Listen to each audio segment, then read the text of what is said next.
نحمده ونصلي على رسوله الكريم اما بعد بسم اللہ الرحمن الرحیم۔ کل کے سبق میں ہم نے وحی کی قسمیں، تاریخ نزول قرآن اور سب سے پہلے نازل ہونے والی آیت کے بارے میں جانا تھا، اور اب ہم مکی اور مدنی صورتوں کے بارے میں جانیں گے۔ آپ نے قرآن کریم کی صورتوں کے عنوان میں دیکھا ہوگا کہ صورت کے ساتھ مکی اور کسی صورت کے ساتھ مدنی لکھا ہوا ہوتا ہے۔ اس کا مفہوم سمجھ لینا ضروری ہے۔ بعض لوگ یہ سمجھتے ہیں کہ جو صورت مکہ میں نازل ہوئی وہ مکی ہے، اور جو مدینہ میں نازل ہوئی ہے وہ مدنی ہے، لیکن اس کا صحیح معنی اور مطلب مفسرین کی اصطلاح میں مکی اس صورت کو کہا جاتا ہے جو ہجرت سے پہلے نازل ہوئی ہو، چاہے وہ مکہ میں نازل ہوئی ہو یا مدینہ میں یا کسی اور مقام پر۔ اور اسی طرح مدنی صورت وہ کہلاتی ہے جو ہجرت کے بعد نازل ہوئی ہو، چاہے وہ صورت ہجرت کے بعد مکے میں نازل ہوئی ہو یا کسی اور جگہ پر، وہ مدنی ہی کہلائے گی۔ مکی اور مدنی صورتوں میں فرق یہ ہے کہ مکی صورتوں میں اکثر توحید، رسالت، آخرت کو ثابت کیا جاتا ہے، اور مدنی صورتوں میں احکام، قوانین اور حدود اور فرائض کی تعلیم دی جاتی ہے۔ یہ بات پہلے آ چکی ہے کہ قرآن پاک حضور صلی اللہ علیہ وسلم پر ایک دم پورا نازل نہیں ہوا، بلکہ تھوڑا تھوڑا ضرورت کے اعتبار سے نازل ہوا، اور بعض مرتبہ یہ ہوتا تھا کہ جبرائیل علیہ السلام کوئی ایک چھوٹی سی آیت یا آیت کا صرف ایک حصہ لے کر آیا کرتے تھے۔ قرآن کریم کا سب سے چھوٹا حصہ جو نازل ہوا وہ سورہ نساء کی ایک بڑی آیت کا جز ہے، حصہ ہے، وہ ہے غیر اولی الضرر۔ اور اسی طرح سورہ انعام جو کہ ایک بڑی صورت ہے، یہ پوری کی پوری ایک مرتبہ میں ہی نازل ہوئی۔ قرآن کریم حضور صلی اللہ علیہ وسلم پر ایک بار میں کیوں نازل نہیں ہوا، تھوڑا تھوڑا کیوں نازل ہوا؟ یہ سوال خود مشرکین عرب نے حضور صلی اللہ علیہ وسلم سے کیا تھا۔ پھر اللہ تعالیٰ نے اس کا جواب خود ان الفاظ میں دیا: اعوذ باللہ من الشیطان الرجیم، وقال الذين كفروا لولا نزل عليه القرآن جملة واحدة كذلك لنثبت به فؤادك ورتلناه ترتيلا ولا يأتونك بمثل إلا جئناك بالحق وأحسن تفسيرا۔ سورہ فرقان، جس کا ترجمہ یہ ہے: اور کافروں نے کہا کہ آپ پر قرآن ایک ہی مرتبہ کیوں نازل نہیں کیا گیا؟ اسی طرح ہم نے قرآن کو تدریجاً اتارا ہے تاکہ ہم آپ کے دل کو مطمئن کر دیں، اور ہم نے اس کو رفتہ رفتہ پڑھا ہے، اور وہ کوئی بات آپ کے پاس نہیں لائیں گے مگر ہم آپ کے پاس حق لائیں گے اور اس کی عمدہ تفسیر پیش کریں گے۔ امام رازی رحمۃ اللہ علیہ اس آیت کی تفسیر میں قرآن پاک کے تھوڑا تھوڑا نازل ہونے کی حکمت بیان فرماتے ہیں کہ حضرت صلی اللہ علیہ وسلم امی تھے، لکھے پڑھے نہیں تھے، اس لیے اگر سارا کا سارا قرآن ایک مرتبہ میں نازل ہو جاتا تو اس کو یاد رکھنا دشوار ہوتا۔ اس کے برخلاف حضرت موسیٰ علیہ السلام پڑھنا جانتے تھے، اس لیے ان پر تورات پوری ایک مرتبہ میں نازل کر دی گئی۔ اگر پورا قرآن ایک مرتبہ میں نازل ہو جاتا تو اس کے احکام کی پابندی فوراً لازم ہو جاتی، جو کہ اس حکمت کے خلاف ہوتا جس حکمت کو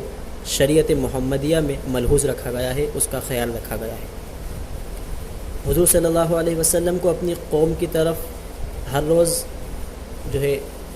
روز نئی تکلیفیں، اذیتیں برداشت کرنا پڑتی تھیں، اور جب حضرت جبرائیل علیہ السلام وحی لے کر آپ کے پاس آتے تھے تو آپ کی اذیتوں اور تکلیفوں میں اس کے ذریعے سے کمی ہو جاتی تھی، اور آپ کے دل کو ایک طاقت اور ایک قوت نصیب ہوتی تھی۔ اور قرآن کریم کا ایک بڑا حصہ لوگوں کے سوالات کے جوابات ہیں اور مختلف واقعات سے متعلق ہے، اس لیے ان آیتوں کا نزول اسی وقت مناسب تھا جس وقت وہ سوالات کیے جاتے یا وہ واقعات پیش آتے۔ اس سے اس دھیرے دھیرے نازل ہونے سے مسلمانوں کی بصیرت بھی بڑھتی رہی اور قرآن کریم کی غیبی خبریں بیان کرنے سے قرآن پاک کی حقانیت جو ہے ظاہر ہوئی اور اس میں اضافہ ہوا۔ اب ہم آگے بڑھتے ہیں اور شان نزول کو سمجھتے ہیں۔ قرآن کریم کی آیتیں دو قسم کی ہیں، ایک وہ آیتیں ہیں جو اللہ تعالیٰ نے خود نازل فرمائیں، یعنی ان آیتوں کے نازل ہونے کے وقت کوئی واقعہ یا کوئی سوال نہیں تھا، اور دوسری آیتیں وہ ہیں جن کے نازل ہونے میں کوئی سبب رہا ہے یا کسی شخص کا کوئی سوال رہا، اس کے جواب میں وہ آیت نازل ہوئی۔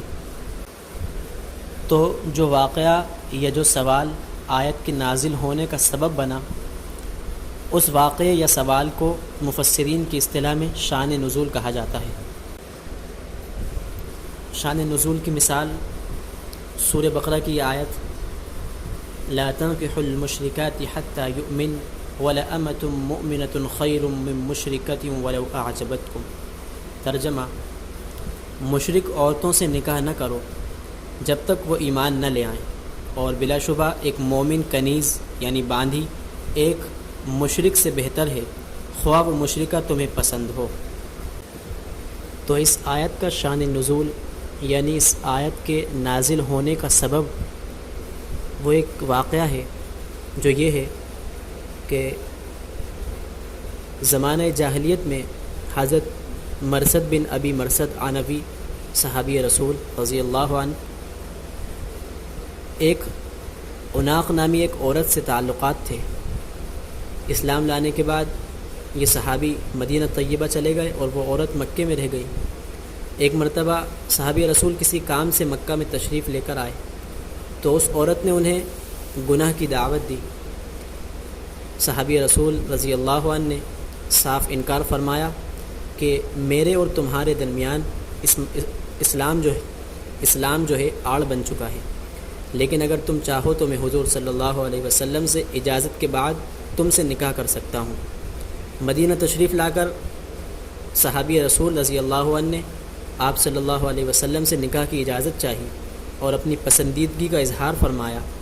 اس پر یہ آیت نازل ہوئی اور اس آیت میں مشرک عورتوں سے نکاح کرنے کو منع فرما دیا گیا۔ تو یہ واقعہ اس آیت کا شان نزول یا سبب نزول ہوا، اور شان نزول کے ذریعے سے قرآن کی آیت کا مفہوم کو سمجھنا بہت زیادہ آسان ہو جاتا ہے۔ اب ہم قرآن کریم کے 7 حروف اور قرأتوں پر آتے ہیں کہ اللہ تعالیٰ نے قرآن کریم کی تلاوت میں آسانی پیدا کرنے کے لیے امت محمدیہ کو سہولت عطا فرمائی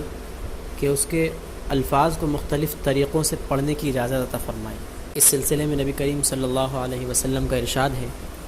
ان هذا القرآن انزل على 7 احرف فاقرؤوا ما تيسر منه۔ ترجمہ: یہ قرآن 7 حروفوں پر نازل کیا گیا ہے، پس ان میں سے جو تمہارے لیے آسان ہو اس طریقے سے پڑھ لو۔ ان 7 طریقوں کو 7 قرأت کہا جاتا ہے، اور اس کی تفصیل ذرا پیچیدہ ہے تو اس کو ہم چھوڑتے ہوئے آگے چلتے ہیں۔ اب آگے بڑھتے ہیں۔ قرآن پاک کی حفاظت کی تاریخ یعنی ہسٹری۔ قرآن کریم چونکہ ایک ہی دفعہ پورا کا پورا نازل نہیں ہوا، بلکہ اس کی مختلف آیات ضرورت اور حالت کے مناسبت سے نازل ہوا کرتی تھیں، اس لیے نبی کریم صلی اللہ علیہ وسلم کے زمانے میں یہ ممکن نہیں تھا کہ شروع ہی سے اسے کتابی شکل میں لکھ کر محفوظ کر لیا جائے۔ چنانچہ اسلام کی ابتدا میں قرآن کریم کی حفاظت کے لیے سب سے زیادہ زور حافظے پر دیا گیا۔ شروع میں جب وحی نازل ہوتی تو آپ اس کے الفاظ کو اسی وقت دہرانے لگتے تاکہ اچھی طرح یاد ہو جائے۔ اس پر سورہ قیامہ کی آیت اللہ تعالیٰ نے نازل فرمائی کہ آپ کو ہدایت فرمائی کہ قرآن کریم کو یاد رکھنے کے لیے آپ کو وحی کے نازل ہونے کے وقت جلدی الفاظ کو دہرانے کی ضرورت نہیں۔ اللہ تعالیٰ خود آپ میں ایسا حافظہ پیدا فرما دے گا کہ ایک مرتبہ وحی نازل ہونے کے بعد آپ اسے بھول نہیں سکیں گے۔ اور پھر ایسا ہی ہوا کہ قرآن کی وحی نازل ہوتی اور اللہ کے نبی صلی اللہ علیہ وسلم کو یاد ہو جایا کرتی۔ اللہ کے نبی صلی اللہ علیہ وسلم کے سینے میں قرآن اس طرح جم گیا کہ اس میں ذرہ برابر بھی غلطی کا کوئی امکان باقی نہ رہا۔ پھر آپ صلی اللہ علیہ وسلم نے احتیاط کے طور پر ہر سال رمضان کے مہینے میں حضرت جبرائیل علیہ السلام کو قرآن سنایا، اور جس سال آپ صلی اللہ علیہ وسلم کی وفات ہوئی اس سال آپ صلی اللہ علیہ وسلم نے 2 مرتبہ حضرت جبرائیل علیہ السلام کے ساتھ قرآن کا دور کیا۔ نبی کریم صلی اللہ علیہ وسلم صحابہ کرام رضی اللہ عنہم اجمعین کو قرآن پاک سکھانے کے ساتھ ساتھ اس کے الفاظ بھی یاد کروایا کرتے تھے، اور صحابہ کرام رضی اللہ عنہ کو قرآن سیکھنا اور اسے یاد کرنے کا اتنا شوق تھا کہ ہر شخص اس معاملے میں دوسرے سے آگے بڑھنے کی فکر کرتا تھا۔ اور بعض عورتیں اپنے شوہر سے مہر کے اندر صرف یہ طلب کرتی تھیں کہ وہ انہیں مہر کے بدلے میں قرآن پاک سکھا دیں، اور سینکڑوں صحابہ نے رضی اللہ عنہم اجمعین قرآن کے مشغلے میں ہی اپنی زندگی کو وقف کر دیا کہ نہ صرف اس کو یاد کیا بلکہ راتوں کو نماز میں اس کو دہرایا کرتے۔ حضرت عبادہ رضی اللہ عنہ فرماتے ہیں کہ جب کوئی شخص ہجرت کر کے مکہ مکرمہ آتا، مکہ سے مدینہ آتا، تو آپ صلی اللہ علیہ وسلم اس کو انصار کے حوالے فرما دیتے کہ تاکہ وہ اسے قرآن پاک سکھائیں، اور تھوڑی ہی مدت میں صحابہ کرام میں حفاظ اکرام کی ایک جماعت تیار ہو گئی، جس کے اندر خلفائے راشدین حضرت طلحہ، حضرت سعد، حضرت ابن مسعود، حضرت حذیفہ بن یمان، حضرت سالم، حضرت مولا ابی حذیفہ، حضرت ابو ہریرہ، حضرت عبداللہ بن عمر، حضرت عبداللہ بن عباس، حضرت عمرو بن عاص، حضرت عبداللہ بن عمرو، حضرت معاویہ، حضرت عبداللہ بن زبیر، حضرت عبداللہ بن السائب، حضرت عائشہ اور حضرت حفصہ، حضرت ام سلمہ رضی اللہ عنہم اجمعین وغیرہ خاص طور سے قابل ذکر ہیں۔ آج کا سبق یہیں تک، اب چند چیزیں اور باقی ہیں، اس کے بعد انشاءاللہ پھر ترجمہ اور تفسیر شروع کی جائے گی۔ خود سنیں اور